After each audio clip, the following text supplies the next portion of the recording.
ನಮಸ್ಕಾರ ವೀಕ್ಷಕರೇ, ಧ್ವನಿ ಸಂಜೆ ವಾಹಿನಿಗೆ ಸ್ವಾಗತ. ನಾನು ಯಾವುದೇ ಕಾರಣಕ್ಕೆ ದುಡ್ಡು ಹಂಚಿ ಮತ ಹಾಕಿಸಿಕೊಳ್ಳುವಂಥ ಅಭ್ಯರ್ಥಿ ನಾನಲ್ಲ. ನನಗೆ ನಿಮ್ಮ ಪ್ರೀತಿಯ ಓಟ್ ಬೇಕು, ನನಗೆ ನಿಮ್ಮ ಪ್ರೀತಿಯ ಮತ ಬೇಕು. ನಾವು ಮಿಟ್ಟ್ಯಾ ನಾಯಕ ಒಬ್ಬ ಒಳ್ಳೆಯ ಅಭ್ಯರ್ಥಿ ಅಂತ ನಿಮಗೆ ಗೊತ್ತಾಗಬೇಕು. ಫಸ್ಟು ನೀವು ನನ್ನನ್ನು ಜಡ್ಜ್ ಮಾಡಬೇಕು, ಯಾಕೆಂದ್ರೆ ನೀವು ಮುಖ್ಯ. ಅದೇ ನಂತರ ಡಾಕ್ಟರ್ ರಾಜ್ಕುಮಾರ್ ಅವರು ಅಭಿಮಾನಿಗಳೇ ದೇವರು ಅಂದಂಗೆ ನನಗೆ ಮತದಾರರೇ ದೇವರು. ನೀವು ಮಿಟ್ಟ್ಯಾ ನಾಯಕ ಒಂದು ಸದೃಢ ಅಭ್ಯರ್ಥಿ.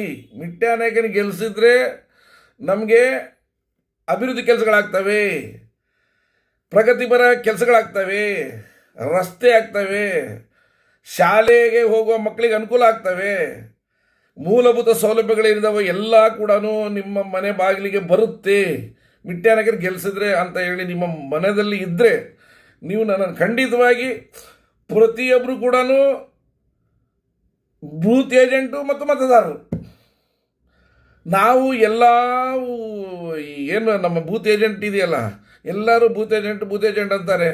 ನೀವೇ ಬೂತ್ ಏಜೆಂಟು, ನೀವೇ ಮತದಾರರು.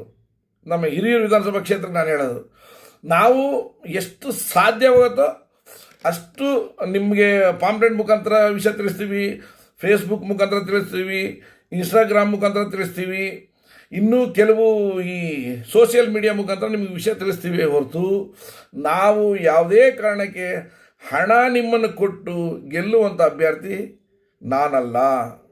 ನಾನು ಹಣವಿಲ್ಲದೆ ಗೆಲ್ಲಬೇಕಂತ ನಾನು ಕನಸು ಹೊತ್ತಿರೋನು. ನೀವೆಲ್ಲ ಹಣವಿಲ್ಲದೆ ನನ್ನನ್ನು ಮತ ಹಾಕಿ ಗೆಲ್ಲಿಸಿದ್ರೆ ಮುಂದಿನ ನಮ್ಮ ಹಿರಿಯೂರು ತಾಲೂಕು ವಿಧಾನಸಭಾ ಕ್ಷೇತ್ರ ಪ್ರಗತಿ ಆಗೋದರಲ್ಲಿ ಎರಡು ಮಾತಿಲ್ಲ. ಪ್ರಗತಿ ಪರ ಕೆಲಸಗಳನ್ನು ಮಾಡಿಕೊಡೋದ್ರಲ್ಲಿ ನಾನು ಹಿಂದೆ ಮುಂದೆ ನೋಡಲ್ಲ.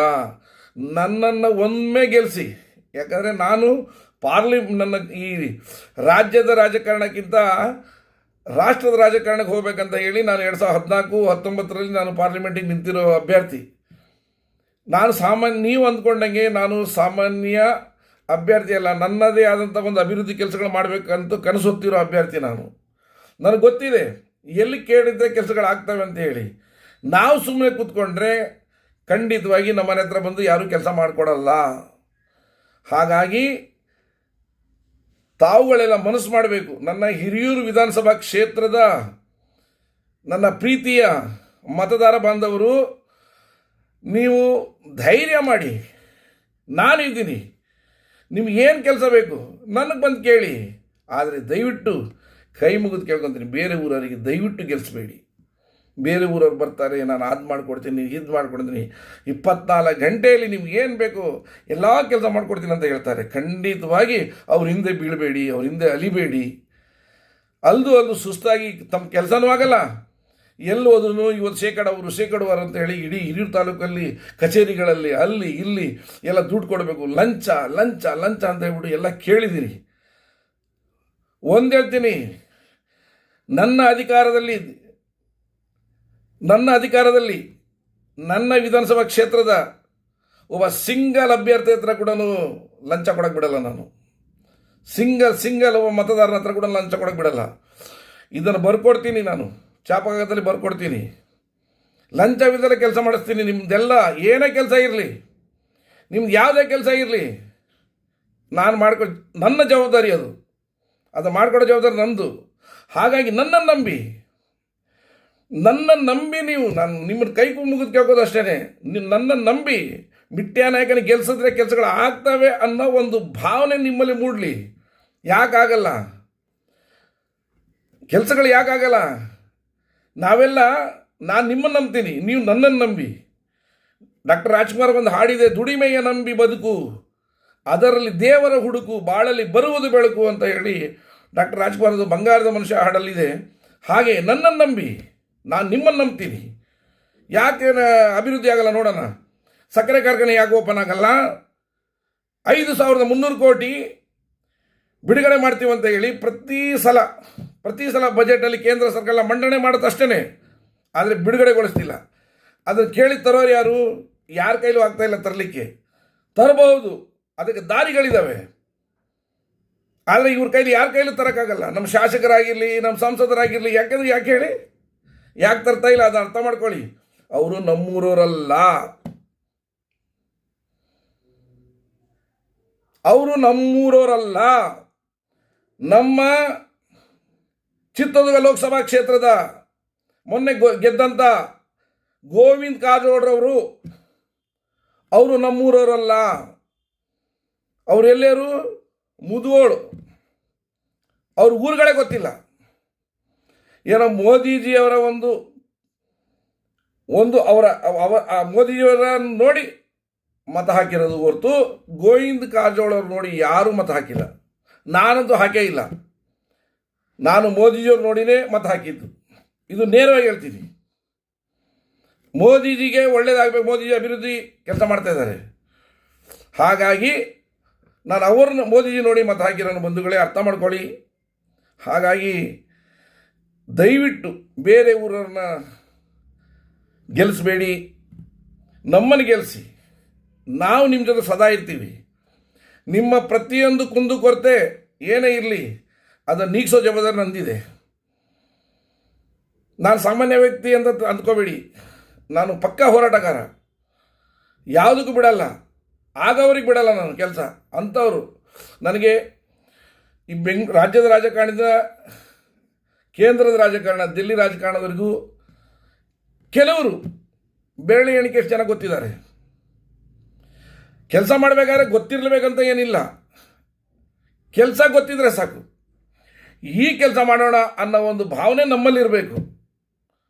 ಹಾಗಾಗಿ ನೀವು ನಮ್ಮನ್ನು ಈ ಬಾರಿ ಈಗೇನು ಉಪಚುನಾವಣೆ ಬರುತ್ತಾ ಇಷ್ಟರಲ್ಲಿನೇ, ಆ ಚುನಾವಣೆಯಲ್ಲಿ ಇವತ್ತು ನೋಡಿ ನಮ್ಮಂಥ ಅಭ್ಯರ್ಥಿಗೆ ನಮ್ಮ ಮಾಧ್ಯಮದವರು ತೋರಿಸ್ಲಿಕ್ಕೆ ಹಿಂದೆ ಮುಂದೆ ನೋಡ್ತಾರೆ. ಯಾಕೆ ಹೇಳಿ, ನಮ್ಮ ಹತ್ರ ಹಣ ಇಲ್ಲ, ಮಿಟ್ಟೆನಕ ಹತ್ರ ಹಣ ಇಲ್ಲ. ಆದರೆ ಒಬ್ಬ ಅಭಿವೃದ್ಧಿಗಾರ, ಅರ್ಥ ಮಾಡ್ಕೊಳ್ಳಿ, ಒಬ್ಬ ಅಭಿವೃದ್ಧಿಗಾರ ಎಸ್ ಮಿಟ್ಟಿಯ ನಾಯಕ್ ಸಾಮಾನ್ಯ ವ್ಯಕ್ತಿ ಅಲ್ಲ. ಇಡೀ ಹಿರಿಯೂರು ತಾಲೂಕನ್ನು ಪ್ರಗತಿಪರ ಅಭಿವೃದ್ಧಿಯಲ್ಲಿ ಕೊಂಡೊಯ್ಯುವ ಒಂದು ತಲೆಗಾರ. ನಾನೇ ಹೇಳ್ಕೊತೀನಿ, ನನಗೆ ಗೊತ್ತಿದೆ ರಾಜ್ಯದಿಂದ ಏನೇನು ಕೆಲಸ ಆಗಬೇಕು ನಮ್ಮ ಕ್ಷೇತ್ರಕ್ಕೆ, ಕೇಂದ್ರದಿಂದ ಯಾವ ರೀತಿ ಕೆಲಸಗಳಾಗಬೇಕು ಅದು ನನಗೆ ಗೊತ್ತಿದೆ. ಇವರೆಲ್ಲ ಹಾಗಲ್ಲ, ಇಷ್ಟು ಕೆಲಸ ಅಂತ ತರ್ತಾರೆ, ಅದರಲ್ಲಿ ಶೇಕಡಾವಾರು ಕೊಡಬೇಕು ಇವರಿಗೆ.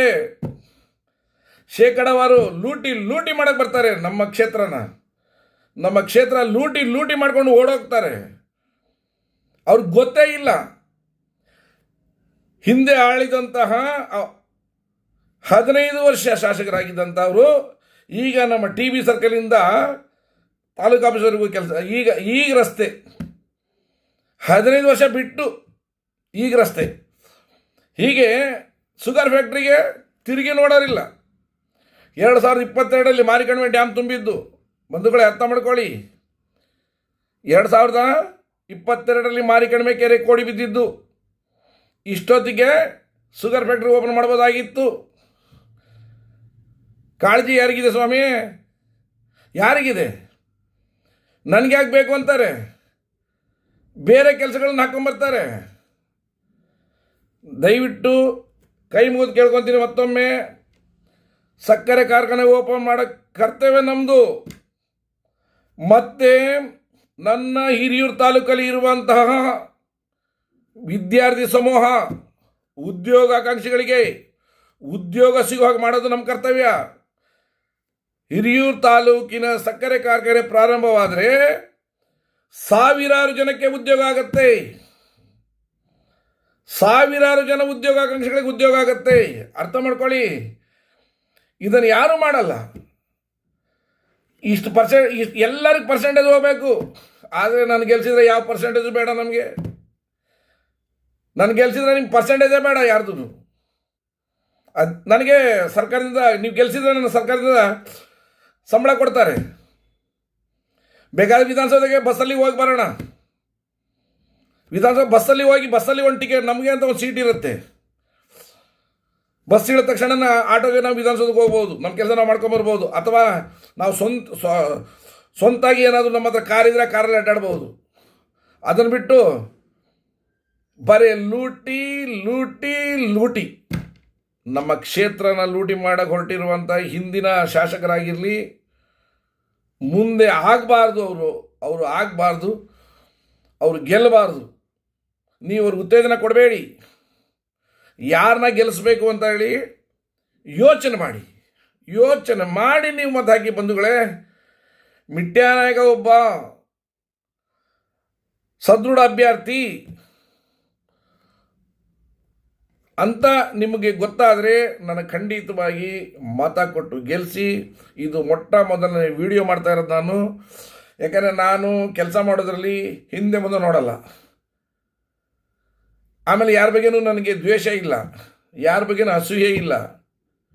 ಯಾರಾದರೂ ನಿಂತ್ಕೊಳ್ಳಿ, ಆದರೆ ಮತ ಯಾರಿಗೆ ಹಾಕ್ಬೇಕಂತ ಯೋಚನೆ ಮಾಡಿ ಮತದಾರ ಬಾಂಧವರೇ. ಯಾರಿಗೆ ಮತ ಹಾಕಿದರೆ ಗೆಲ್ತಾರೆ? ಇವತ್ತು ಆಸ್ಪತ್ರೆನ, ಹಿರಿಯೂರು ಮಧ್ಯದಲ್ಲಿ ಇರುವಂಥ ಆಸ್ಪತ್ರೆನ ಇವತ್ತು ಪಟ್ರೇಹಳ್ಳಿ ಹತ್ರ, ಅಲ್ಲಿದ್ದ 4-5 ಕಿಲೋಮೀಟ್ರ್ ಹೋಗಬೇಕು ಮಿನಿಮಮ್. ಅಲ್ಲಿಗೆ ಹೋಗಬೇಕಾದ್ರೆ ನಿಯರ್ 4 ಕಿಲೋಮೀಟ್ರ್ ಬೇಕು. ಆಟೋಗೆ ಎಷ್ಟು ಖರ್ಚಾಗತ್ತೆ? ಯಾಕೆ ನಮ್ಮ ಹಿರಿಯೂರು ನಾವು ಇರೋ ಅಂಥ ಒಂದು ಸ್ಥಳದಲ್ಲಿನೇ ಇನ್ನೂ ಹೆಚ್ಚಿನದಾಗಿ ಇನ್ನೊಂದು 2-3 ಮಾಡಿ ಅದನ್ನು ಎತ್ತಿಸಿ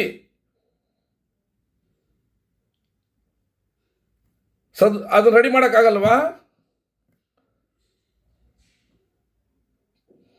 ಅದಕ್ಕೊಂದು ಲಿಫ್ಟು ಅಳವಡಿಸಿ ಅದನ್ನು ರೆಡಿ ಮಾಡೋಕ್ಕಾಗಲ್ವಾ?